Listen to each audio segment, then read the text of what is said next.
اچھا جی، ہم اپنی کلاس کا آغاز کرتے ہیں آج کی۔ کل ہم نے جو پڑھا تھا اس کے متعلق کچھ سوالات۔ کل ہم نے پڑھا تھا مثال فعل معطل کی 3 قسمیں جو بنتی ہیں، مثال، اجوف اور ناقص۔ اس میں سے ہم نے فعل مثال پڑھا تھا، اور فعل مثال اسے کہتے ہیں جس کے فا کلمہ میں حرف علت ہو، اور اس کے کچھ ہم نے مشہور مصدر اور مشہور افعال دیکھے بھی تھے، پڑھے بھی تھے، اور گردانے کرنے کے لیے وہ افعال دیے گئے تھے کہ ان سے گردانے کر کے آپ نے وائس میسج میں ریکارڈ کر کے سینڈ کرنی ہے۔ ایک آسیہ عبد الباسط، انہوں نے سارے افعال سے گردانے کر کے گروپ میں میسج کیے ہیں، بہت اچھی کوشش کی انہوں نے۔ ایک اس میں وزر یزر، وزر یزر بوجھ اٹھانا، یہ ضرب یضرب کا باب ہے، فتح یفتح کا باب نہیں ہے۔ قرآن مجید میں بھی ہے وَلَا تَزِرُ وَازِرَةٌ وِزْرَ أُخْرَى، وَلَا تَزِرُ وَازِرَةٌ وِزْرَ أُخْرَى۔ تو وَلَا تَزِرُ یہ ضرب یضرب کا باب ہے، مکسور العین ہے، فتح یفتح نہیں ہے۔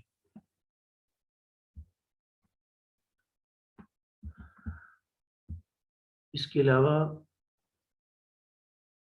میں یہ اسکرین شیئر کرتا ہوں تاکہ باقی افعال بھی آپ کے سامنے آئے۔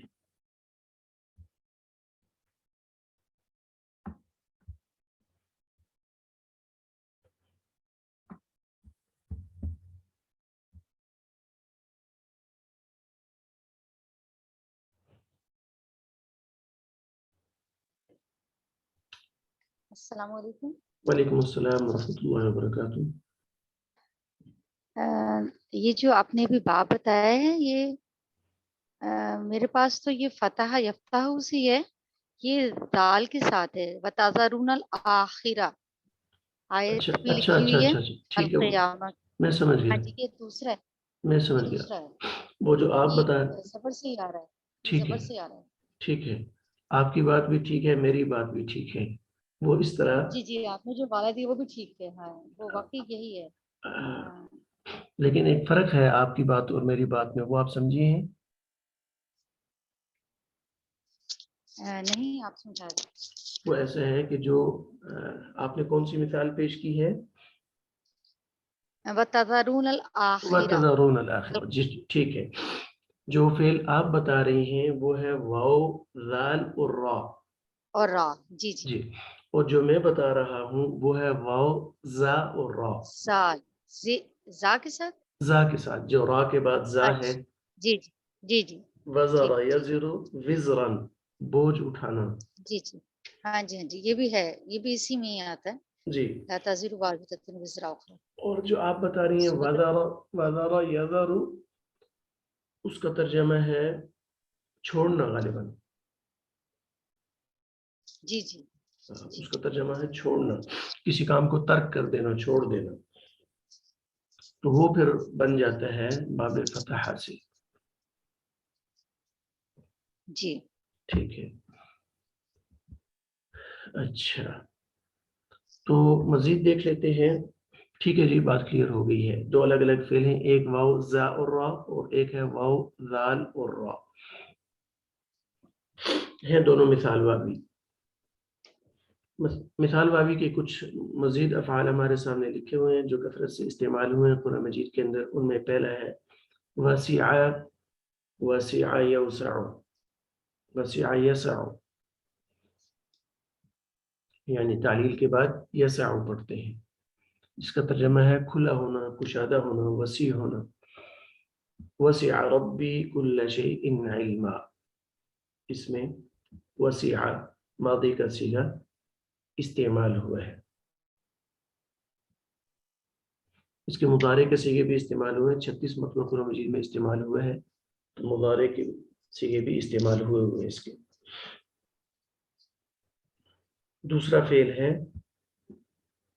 وصف، بیان کرنا، واللہ المستعان علی ما تصفون سورہ یوسف میں، اور اللہ سے ہی مدد طلب کرتا ہوں یا مدد طلب کی جاتی ہے، علی ما تصفون ان باتوں کے متعلق، ما تصفون جو تم بیان کرتے ہو، وصف یصف، اس سے اس میں فاعل کیا آئے گا وصف یصف سے، کوئی بتائیں؟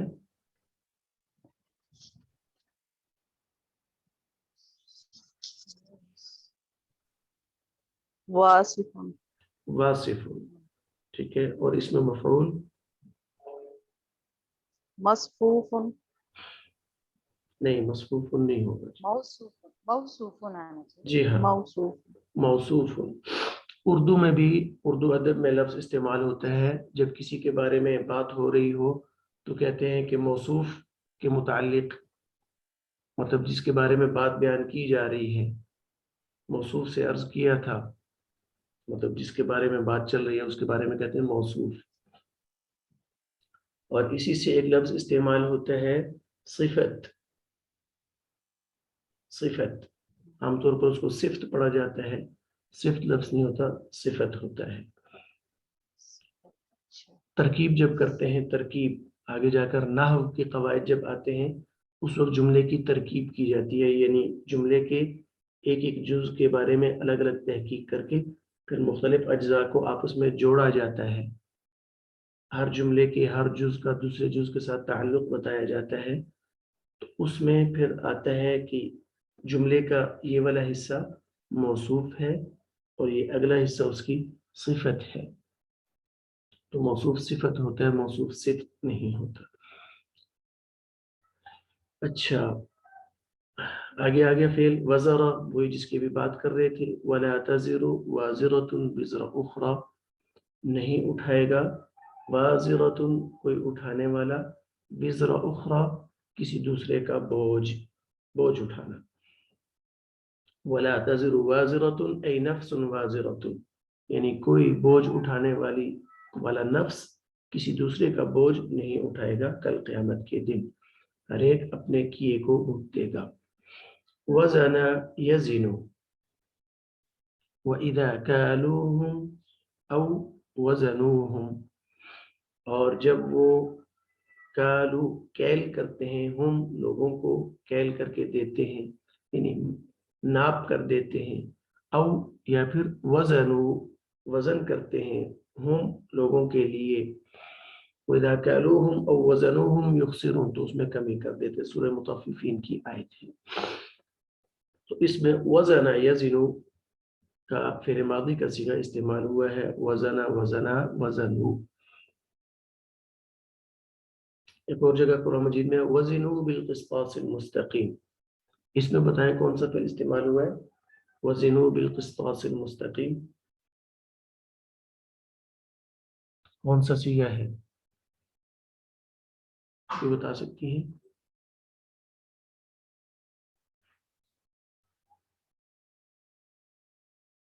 ٹھیک ٹھیک پیمانے کے ساتھ تولا کرو، وزنوا بالقسطاس المستقیم۔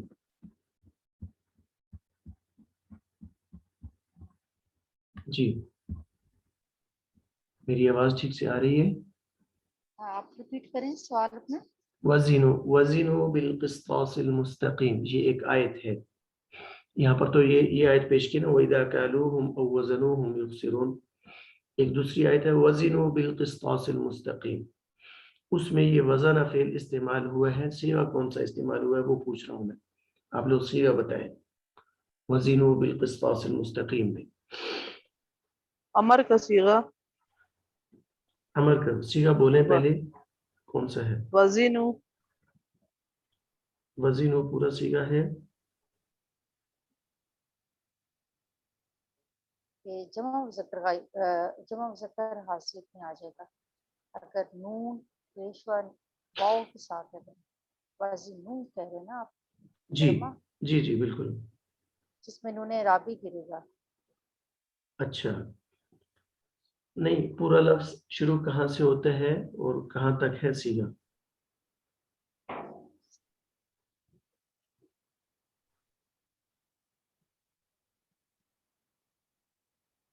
غازی نون غازی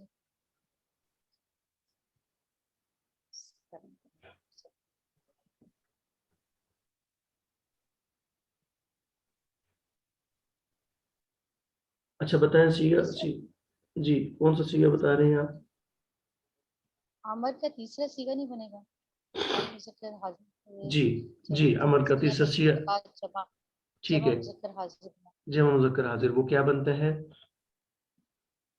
غازی نون جی نون آ سے اور کوئی بولیں، اور کوئی بتائیں؟ ٹھیک ہے، آپ کی کوشش بہت اچھی کوشش ہے، آپ پہنچ بھی گئی ہیں صیغے تک، لیکن ایک غلطی بیچ میں ہو رہی ہے۔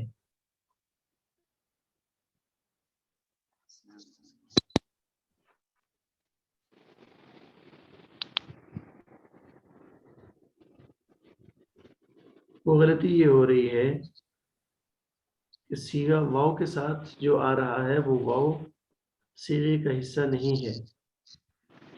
ہاں وزن واو صیغے جیسا ہے۔ جو پہلا واو ہے وزنوں میں، وہ واو صیغے کا حصہ نہیں ہے، وہ واو عاطفہ ہے۔ صیغہ ہے زینو و زینو زینو بالقسطاس المستقیم، زینو، چونکہ وزن یزنو سے امر کا صیغہ کیا آتا ہے؟ زن، زن، زنا، زینو، وزن کرو صحیح بالقسطاس المستقیم، ٹھیک ٹھیک پیمانے کے ساتھ۔ شروع میں جو واو ہے وہ واو عاطفہ ہے، اگرچہ وزنہ کی ماضی کے اندر واو موجود ہے، لیکن وزنو جو قرآن مجید کی آیت ہے اس میں جو واو ہے وہ صیغہ نہیں، صیغے کا حصہ نہیں ہے، بلکہ وہ واو عاطفہ ہے۔ اچھا جی،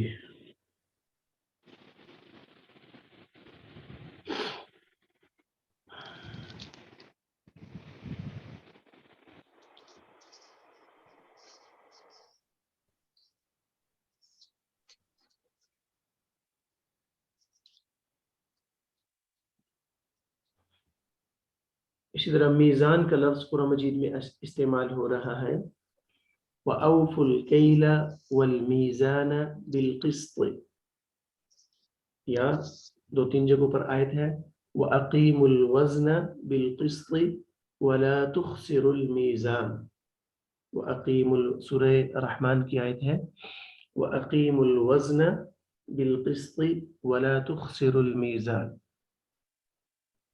اقیم الوزن بالقسط، انصاف کے ساتھ وزن کو ٹھیک ٹھیک تولو، ولا تخسر المیزان، اور تولنے میں کمی نہ کرو۔ یہ میزان کون سا صیغہ ہے؟ میزان، ولا تخسر المیزان،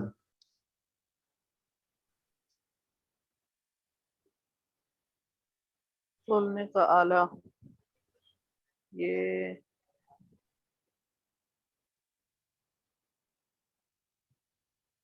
جی اسم آلہ جسے کہتے ہیں۔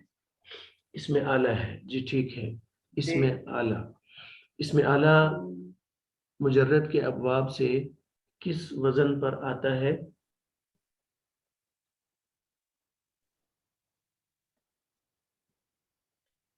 مفعول مفعال، جی بالکل ٹھیک ہے، مفعال کے وزن پر آتا ہے، موزان، واو کے ساتھ موزان، پھر تعلیل ہوتی ہے، میزان قاعدہ جی میزان میزان بن جاتا ہے۔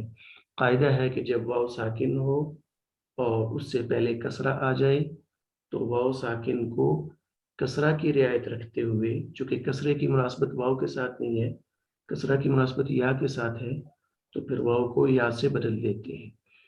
ہم نے حروف علت میں بات کی تھی کہ ان کو حروف علت کہتے ہیں اس لیے کہ یہ بیمار سے حروف ہیں، ایک حالت پر نہیں رہتے، حالات ان کے بدلتے رہتے، تو واو یا سے بدل جاتی ہے تو میزان بن جاتا ہے۔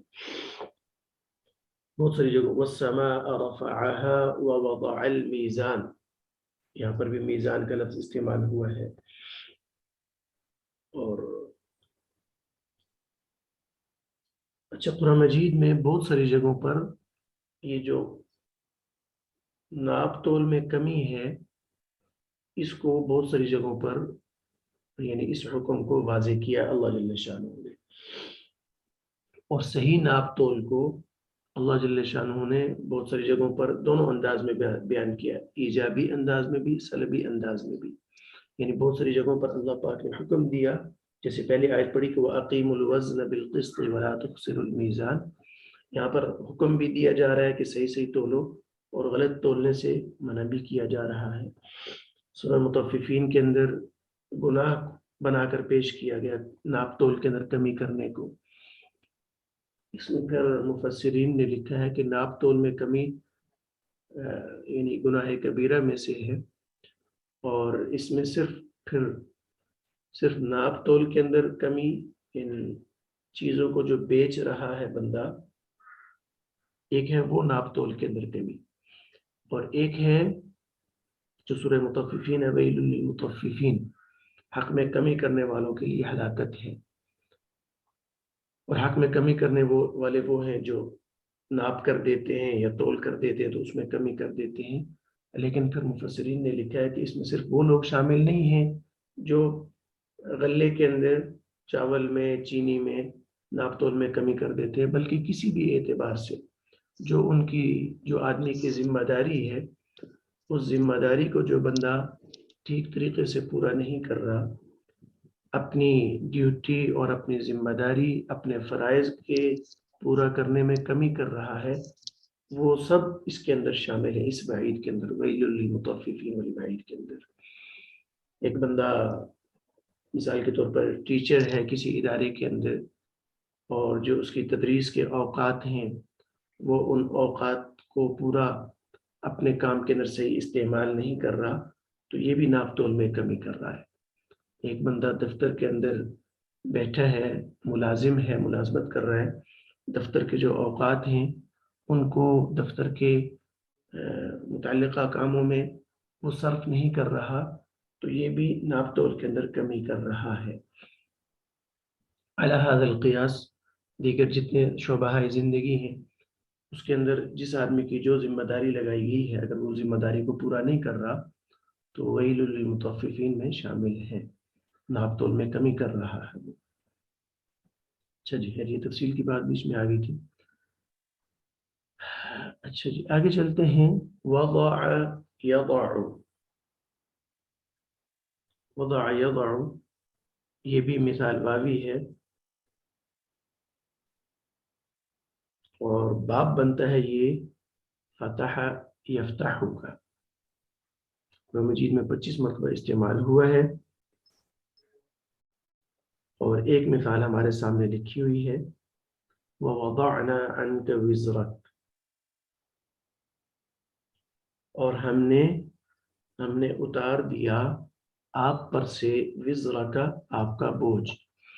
یہاں پر دو فعل استعمال ہوئے، ایک وضعنا جس کو ہم بطور مثال ذکر کر رہے ہیں، ماضی کا جمع کا صیغہ ذکر ہوا ہے یہاں پر، اور اسی کے ساتھ وزرک، وزرک جو فعل استعمال ہوا ہے یہ بھی اوپر گزرا، ولا تزر وازرۃ وزر اخرى، تو یہاں پر وزر دوبارہ آ گیا ہے۔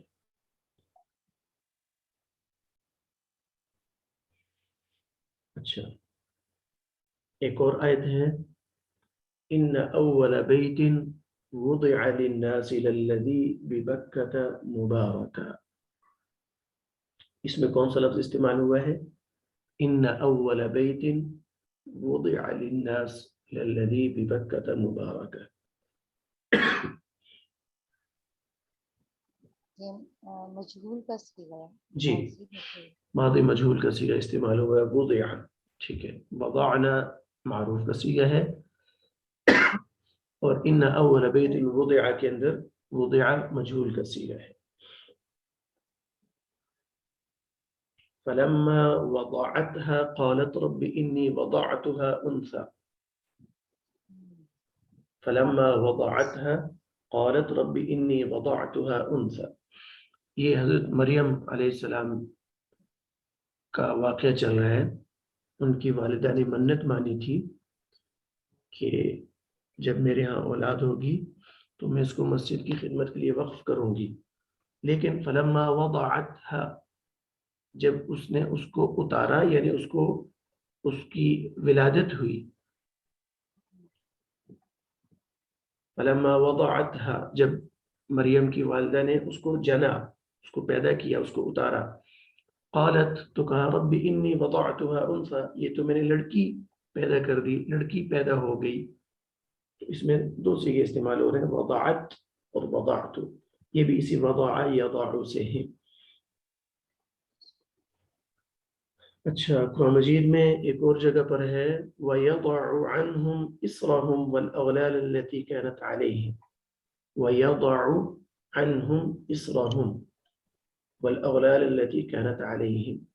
اس میں مضارع کا صیغہ استعمال ہوا يَضَعُ وَضَعَ يَضَعُ. تو آیت ہے وَيَضَعُ عَنْهُمْ إِصْرَهُمْ اور اتارتا ہے ان سے ان کے بوجھ اور ان کی قیدیں جو ان پر تھی. تو یہاں پر یضع فعل استعمال ہوا ہے. ایک اور جگہ پر ہے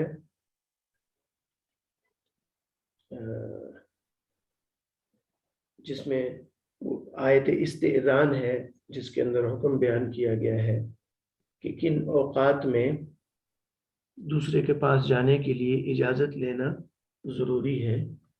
اس کے الفاظ من قبل صلاة الفجر وحین تضعون ثيابكم من الظهيرة ومن بعد صلاة العشاء. کہ ان اوقات میں من قبل صلاة الفجر فجر سے پہلے کوئی کسی کی ملاقات کے لیے جائے تو یہ آرام کا وقت ہوتا ہے لہذا آدمی اجازت لے کر جانا ضروری ہے. وحین تضعون ثيابكم من الظهيرة اور جب تم رکھ دیتے ہو ثیابکم اپنا لباس من الظہیرۃ دن کے وقت. یہاں پر بھی تضعون کا لفظ استعمال ہے. حین تضعون تضعون وضع یضع یضعون یضعون یضع یضعان یضعون یہ جمع مذکر غائب تو اسی یا کی جگہ پر تا رکھ دیں تو تضعون جمع مذکر حاضر کا صیغہ بن جاتا ہے. جس وقت تم اپنا لباس اپنے کپڑے رکھ دیتے ہو مطلب یہ کہ آرام کے وقت میں آدمی زائد لباس اتار کے جو عام وقت میں آدمی پہنتا ہے وہ اتار دیتا ہے صرف ضرورت کا لباس پہن کے آدمی آرام کرتا ہے تو یہ اس کی طرف اشارہ ہے تضعون ثیابکم وہ بھی یہی وضع یضع سے یہ فعل استعمال ہوا ہے. وما تحمل من انثى ولا تضع الا بعلمه وما تحمل من انثى ولا تضع الا بعلمه. یہاں پر تضع واحد مؤنث غائب کا صیغہ استعمال ہوا ہے. وما تحمل من انثى کوئی بھی مادہ جو بوجھ اٹھاتی ہے حمل کی صورت میں اور ولا تضع پھر اس کا وضع حمل ہوتا ہے الا بعلمی تو یہ سب اللہ کے علم میں ہے. تو تضع صیغہ یہاں پر استعمال ہوا ہے. اور بھی بہت ساری آیات ہیں. بہرحال اگلی آیات ہیں اگلے افعال مثال واوی کے آپ کے سامنے ہیں. وسع وصف وزر وزن وضع ان میں سے اکثر ہو چکے ہیں اس صفحے والے ہو چکے ہیں. یہاں پر دیکھیں تو وہنا انی وہن العظم منی واشتعل الرأس شیبا بے شک میری کیفیت یہ ہے کہ وہن العظم کمزور ہو گئی ہڈیاں منی مجھ سے یعنی میری ہڈیاں کمزور ہو گئی ہیں. تو یہاں پر وہنا فعل یہ مثال واوی ہے. پھر اسی طرح ورث ورث یرث ورث الکتاب وعظ یعظ یہ وعظ مثال واوی ہے. وقع یقع وہب یہب. ان میں سے اور اگر وہ مجید کے مشتقات دیکھیں 22 مرتبہ 25 مرتبہ یہ ہم سارے تلاش کریں تو پھر بہت وقت لگ جائے گا. اشارہ کرنا کافی ہے. اگلے پیج پہ آیات انہوں نے دی ہوئی ہیں. وہنا فما وہنوا لما اصابهم في سبيل الله ورث سليمان داود وعظ سے سواء علینا وعظت یہ الگ ہے. وعظت وعظ وعظا سے گردان چلتی جائے گی اور وعظت اذا وقع سے اذا وقعت الواقعہ، تو یہ وقعت صیغہ ہے، وقعت تا ساکن ہے، تائے تانیث ہے، اس کو جب ملانے لگے آگے تو الساکن اذا حرک حرک بالکسر کے قاعدے کے تحت کہ ساکن کو جب حرکت دی جاتی ہے تو کسرہ کی حرکت دی جاتی ہے۔ وہب یہب سے امر کا صیغہ استعمال ہوا ہے، وہب لنا من لدنک رحمہ، ربنا هب لنا من لدنک رحمہ وہیئ لنا من امرنا رشدا، ہمیں اپنی طرف سے ہب دے دے، لنا ہمیں، من لدنک اپنے پاس سے رحمت، وہیئ لنا من امرنا رشدا اور ہمارے لیے ہمارے کام کو درست کر دے۔ قرآن مجید کی جو دعائیں ہیں ان دعاؤں میں سے یہ دعا بھی ہے، ربنا هب لنا من لدنک رحمہ وہیئ لنا من امرنا رشدا۔ حضرت مفتی تقی عثمانی صاحب مدظل العالی کا ایک بیان سنا، اس میں وہ فرماتے ہیں کہ آج کل لوگ بہت سارے لوگوں سے یہ بات سننے میں آتی ہے کہ جی ہم ٹھیک ٹھیک چلنا چاہتے ہیں لیکن ماحول ہمارا ساتھ نہیں دیتا، یا ہم گناہوں سے بچنا چاہتے ہیں لیکن ماحول سے مغلوب ہو کر ہم گناہ کر بیٹھتے ہیں، تو ماحول ہمیں نیکی کی طرف آنے نہیں دیتا اور گناہ سے بچنے نہیں دیتا، تو ماحول کو وہ مجبوری بنا کر پیش کرتے ہیں۔ تو مفتی صاحب اس دعا کے متعلق کہتے ہیں ربنا هب لنا من لدنک رحمہ وہیئ لنا من امرنا رشدا، کہ جس آدمی کو ماحول سے مسئلہ ہے اس کو چاہیے کہ یہ دعا کثرت سے پڑھتا رہے، اور جو یہ دعا کثرت سے پڑھتا رہے گا، اس دعا کو اپنا معمول بنائے گا، تو پہلی بات تو یہ ہے کہ انشاءاللہ اللہ جل شانہ اس دعا کی برکت سے اس کے اندر وہ ایمانی قوت پیدا کر دیں گے، اور اللہ کی مدد اور نصرت اتنی اس کے ساتھ ہو جائے گی کہ پھر وہ ماحول سے متاثر نہیں ہوگا، اور اگر ہو بھی جائے پھر ماحول کی وجہ سے کوئی غلطی اس سے سرزد ہو بھی جائے تو انشاءاللہ العزیز امید ہے اللہ کی رحمت سے کہ اللہ پاک پھر اس کو قیامت کے دن اس غلطی کے متعلق اس سے باز پرس نہیں ہوگی، اس لیے کہ اس میں آدمی یہی دعا مانگ رہا ہے کہ اے اللہ رحمت عطا کر اور ہیئ لنا من امرنا رشدا، ہمارے سارے معاملات درست کر دے، ارد گرد کا جو ماحول ہے اس ماحول میں چل نہیں سکتا ہوں، میرے لیے یہ چلنا ٹھیک ٹھیک چلنا آسان کر دے، گناہوں سے بچنا میرے لیے آسان کر دے۔ تو میرے خیال سے اس اعتبار سے دیکھیں تو ہم سب کو ضرورت ہے اس چیز کی کہ ہم کثرت سے یہ دعا مانگتے رہیں، اس کو اپنا معمول بنا لیں۔ دعا مانگنے کے لیے ضروری نہیں ہوتا کہ بندہ نفل پڑھ کر نماز پڑھ کر دو زانوں بیٹھ کر قبلے کی طرف مڑ کے پھر دعا مانگے۔ دعا تو ایک ایسی عبادت ہے جس کے لیے کوئی وقت مقرر نہیں ہے، کوئی ہیئت مقرر نہیں ہے، اور وضو کی شرط نہیں ہے، غسل کی شرط نہیں ہے، کسی بھی حالت میں آدمی اللہ پاک سے دعا مانگ سکتا ہے، حتیٰ کہ زبان ہلانا بھی شرط نہیں ہے، الفاظ ادا کرنا بھی شرط نہیں ہے، دل ہی دل میں بندہ اللہ پاک سے دعا مانگتا رہے۔ اللہ پاک علیم بذات الصدور ہیں، دلوں کے راز سے بھی واقف ہیں، اور علماء نے لکھا ہے کہ اللہ کا تعلق حاصل کرنے کے لیے، تعلق مضبوط کرنے کے لیے ایک راستہ ہے یہ کہ آدمی دل ہی دل میں اللہ پاک سے باتیں کیا کرے، اللہ پاک سے مانگتا رہے۔ تو آج کا سبق بھی ہم یہاں پر مکمل کرتے ہیں، ختم کرتے ہیں، وقت بھی پورا ہو رہا ہے، باقی انشاءاللہ العزیز یہاں سے آگے کل پڑھ لیں گے۔ اپنے لیے بھی دعا کرنا، اپنے والدین کے لیے دعا کرنا، اور پھر نبی کریم صلی اللہ علیہ وسلم کی بہت زیادہ ساری زندگی جو صلاحیتیں صرف ہوئی ہیں وہ امت مسلمہ کے بنانے کے لیے صرف ہوئی ہیں، انسانوں کو ایک امت بنانے کے لیے صرف ہوئی ہیں۔ آج وہ امت طرح طرح کے مسائل کا شکار ہے، اور اپنی کمیوں کی وجہ سے، اپنے گناہوں کی وجہ سے مصائب کا شکار ہے، تو اس امت کی بہتری کے لیے دعائیں کرنا، صرف اپنے لیے دعا کر دی، والدین کے لیے دعا کر دی، یہ بھی بہت اچھی ہے لیکن یہ کافی نہیں ہے اس وقت تک جب تک کہ آدمی امت مسلمہ کے لیے دعائیں نہ کرے۔ اس لیے کہ نبی کریم صلی اللہ علیہ وسلم کی ساری زندگی کی صلاحیتیں وہ اپنے گھر والوں پر، اپنے خاندان پر نہیں لگی، بلکہ آپ علیہ الصلوۃ والسلام کی تمام تر صلاحیتیں اور آپ علیہ الصلوۃ والسلام کا تمام رونا دھونا اور آپ کی جتنی بھی فکر تھی ساری زندگی کی، وہ امت مسلمہ کے لیے تھی، امت بنانے کے لیے تھی. تو اس امت کے لیے دعائیں کرنا یہ ہم سب کی ذمہ داری بنتی ہے. اللہ جل جلالہ مجھے آپ کو زیادہ سے زیادہ اپنے سے مانگنے کی توفیق عطا فرمائے. کلاس کے متعلق کوئی سوال ہو؟